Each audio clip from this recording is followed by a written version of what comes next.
Well, it's the next day. I'm here again finishing up the electrical. You want to check that out? That's what this video is all about.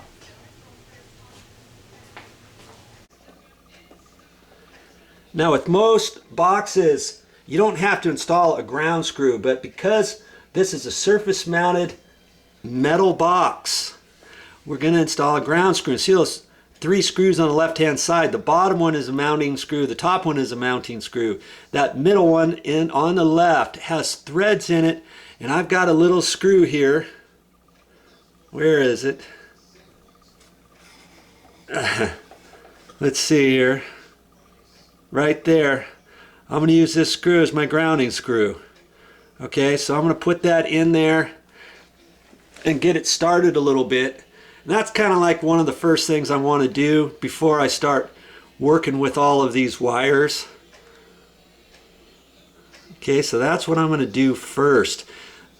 Most times your metal boxes, if you get a metal box at the store, it doesn't have a ground screw in it. Look around, make sure you purchase a ground screw, make sure you get the right size. There might be 2 different sizes. You want to get the right one so that when you come back, you're set to go.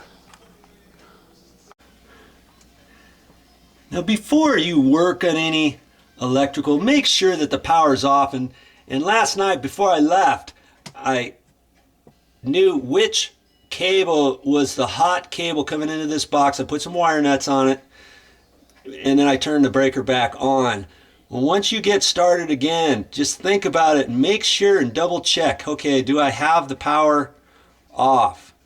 And I went back to the electrical panel for a second time this morning just to double check and make sure, and I turned it back off. Okay, so now I can start my project knowing everything is dead at this location.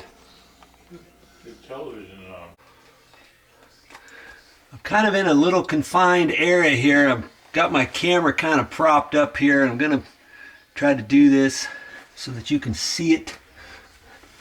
Okay, the first thing I want to do is I'm just going to resituate my wires. I'm going to work on my ground wires first. And on this set of wires, this black, white, and red, they're utilizing the red as a ground wire. Okay, I'm just gonna kind of make sure that the ground wires are all kind of placed towards the back of the box, you know, and figure out about where I want to push them down in there. I'm just gonna kind of get them situated here. And see that wire, I can swivel that around and get that wire kind of facing downwards. And I just want them kind of poked out here. I'm going to take the shortest wire, which looks like that red wire. Okay. Then I can cut the other copper wires off, and I want all 3 of those the same length. And it's coming out about 6 inches or so, and that's fine. Okay, so I'm going to do that first, and on this red wire I'm just going to bend the end with my pliers and get it kind of straight. You know, if you got anything at the end of your wires after you cut them,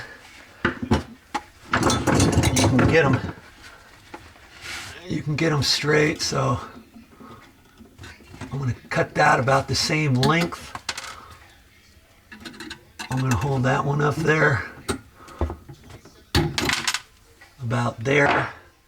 You can kind of take a look at that and see, you know, if they're slightly off, you can bend the wires back in there.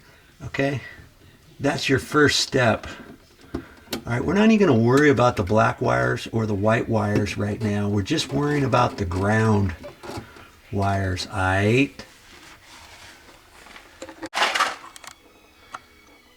Now usually ground wires you can attach with these little splice caps. Well, I'm not going to do it that way this time. I'm going to give you a different option. And I almost forgot to tell you, before you pull them out, we had to get the ground screw. And I had the ground screw there, so I had to slip one of these ground wires underneath the the screw head and tighten up that. Okay, now the ground is properly connected to the metal box. Now sometimes, you know, if you screw an electrical outlet to a metal box, you know, you got the metal tabs on there, and you could almost say, well, that's kind of grounded too if you just connect the ground to the plug. All your electrical outlets have a little ground screw like that, so we've got to connect onto that. So not only in this case on the metal box, we have to ground the box properly like we did. Okay, right there. Got that is underneath that screw, and I tighten it up and I pulled that out. I'll still be able to attach it to this electrical outlet. So now we've got I just have an extra little piece of ground wire, and I kind of put a little curly, well, just a little L angle on it like that. I gotta hold all these up there together. You know, that's why you've got to have them all facing together. It's kind of tricky. I'm up here underneath this sink trying to show you and do the work. A little difficult. I got 4 wires there. I got a white wire nut. Ever seen a white? It's almost like a red, about the same size as a red. I don't know what that's all about. And I'm just going to attach all the ground wires that way, and I can take a pair of pliers and maybe grab that and twist it a little bit on there if I can, you know, just for good measure. Okay, like that. Okay, now I can push that into the back, the back of the box, and what I'll end up doing is I'll fold it in half.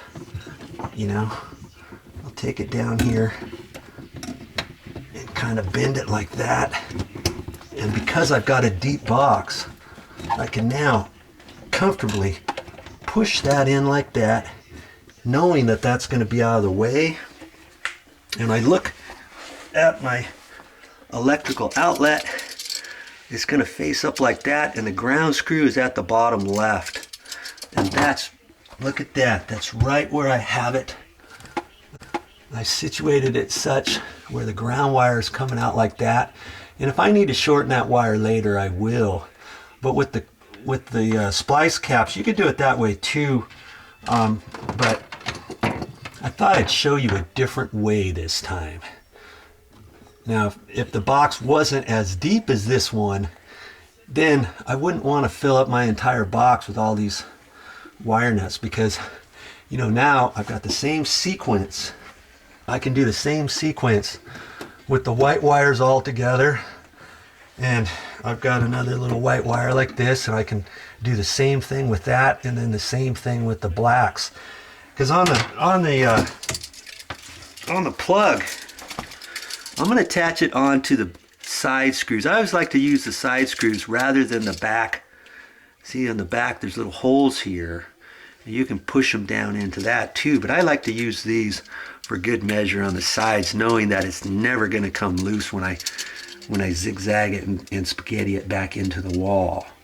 Okay? So there's only 2 sides, so I've only got 2 screws or 2 wires coming to that box now, or the electrical outlet. But in this case, I don't have to do two wires coming to it, 2 whites and 2 blacks. There's a little tab on the side right there and right there. That connects these 2 screws together, and that connects these 2 screws together. Okay, if you want just a wall switch that's controlled with the top only, let's say you'd break that side flap off on the hot side. I've never seen an outlet ever, the neutral side, ever have to break that side. I've never broken the side off on the white side. But if you just had 1 wire going to this, this controls both the top and bottom if you don't break that tab off. You know, but in our case, we got 3 wires now.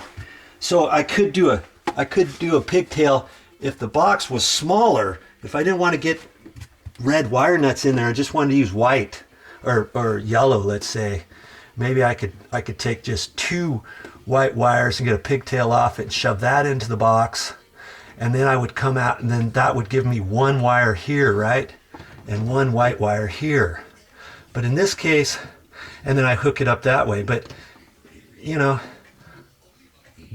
it's harder to push it all back in. And because the box is deep, I'm going to put all 3 of them together, push the red wire nut all the way back into the back of the box, and only come out with 1 white wire and 1 black wire and 1 ground wire. And that'll make it nice and easy to maneuver this electrical outlet into place. Okay, I'm just explaining that to give you different thoughts and ideas for when you get ready to do yours. Okay, give you different options. Okay, so now I got the ground wire here. I can get that out of the way. And I know I don't have any power here. I can take the white wire off, and that looks like the shortest wire. Okay, so I won't worry about the black wires. I'll get those out of the way. I'll do the same thing with these white wires that I did with the ground. Okay. So because this is the shortest one, and that was all I could get out of that, that was my existing wire, I'll cut these other 2 to match that.